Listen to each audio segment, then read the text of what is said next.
আমি একচুৱেলি অসমৰ মাননীয় মুখ্যমন্ত্ৰী হিমন্ত বিশ্ব শৰ্মা ডাঙৰীয়া আগতেও আমাৰ মানে UPAৰ অসমৰ অধ্যক্ষা আমাৰ নেত্ৰী সোনিয়া গান্ধী ডাঙৰীয়াৰ ওপৰত যথেষ্ট কটু মন্তব্য তেখেতে উত্তৰাখণ্ডতো আগতে কৰিছে আমি কেছ দিছোঁ আজি 18 তাৰিখে তেখেতে মধ্যপ্ৰদেশত এটা কথা কৈছে যে কমলনাথ ডাঙৰীয়াক কৈছে যে 10 জনপদটো জ্বলাই দিব লাগে 10 জনপদটোত কোন থাকে আমাৰ মাননীয় নেত্ৰী সোনিয়া গান্ধী ডাঙৰীয়ানী থাকে মাননীয় মুখ্যমন্ত্ৰীক এটা কথা কৈছোঁ সুপ্ৰিম কোৰ্টৰ এটা গাইডলাইন আছে সুপ্ৰিম কোৰ্টে কৈছে যে ঘৃণা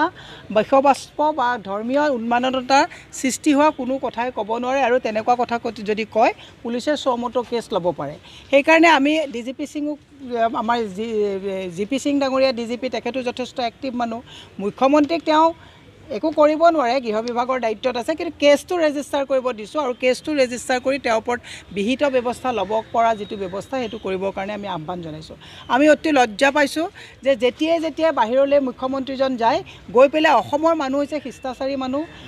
মানে মানুহক সন্মান দিব জানা মানুহ ভদ্ৰ মানুহ অসমৰ মুখ্যমন্ত্ৰীয়ে এনেকৈ বাহিৰত গৈ অভদ্ৰ আচৰণ কৰাটো গোটেই অসমীয়া সমাজৰ কাৰণে লজ্জানত কথা মুখ্যমন্ত্ৰীয়ে যাতে এনেকুৱা অদ্ভুত কথা যাতে আগলৈ গৈ পেলাই যাতে সমাজত এটা বিশৃংখল সৃষ্টি নকৰে তাৰ প্ৰতি তেখেতক আমি সকীয়াই দিছোঁ সেইকাৰণে আমি আজি দিছপুৰ থানাত এখন এজাহাৰ দিছোঁ এই এজাহাৰখনত যিবিলাক তেওঁ কথা কৈছে এই কথাবিলাকৰ আপোনাৰ যদি আৰ্টিকল আপুনি চাই IPC পেনেল কোডৰ 150A 150B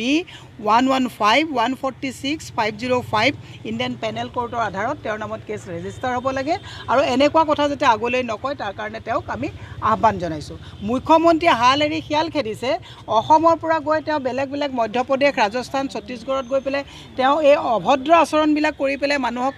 নিৰ্বাচনী প্ৰচাৰ চলাইছে কিন্তু মেঘালয়ত অসমৰ মাটিয়ে যে পিলিংকাটা বৈশিষ্ট্যত অসমৰ মাটি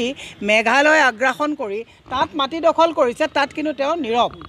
অসমত এফালৰ পৰা মানুহৰ অৱস্থা নাইকিয়া হৈছে অসমৰ মানুহৰ আজি যুৱক যুৱতীৰ খাবলৈ অৱস্থা নাইকিয়া হৈছে সংস্থাপন নাইকিয়া হৈছে মানুহৰ ঘৰ এফালৰ পৰা ভাঙিবলগীয়া হৈছে উচ্ছেদ কৰিবলগীয়া হৈছে এইবিলাক কথা বাদ দি মদৰ ৰাজহৰে ৰাজ্য চলাবলগীয়া হৈছে তাৰপিছত তেওঁ আকৌ মধ্যপ্ৰদেশ ছত্তীশগড় ৰাজস্থানত গৈ উদ্ভট কথাবিলাক কৈ পেলাই তেওঁ উশৃংখল সৃষ্টি কৰিব বিচাৰিছে গতিকে মুখ্যমন্ত্ৰীজন কেৱল বিজেপিৰ নহয় অসমৰ সমাজ ব্যৱস্থাক তেওঁ এটা অভিভাৱক হিচাপে কাম কৰে অসমৰ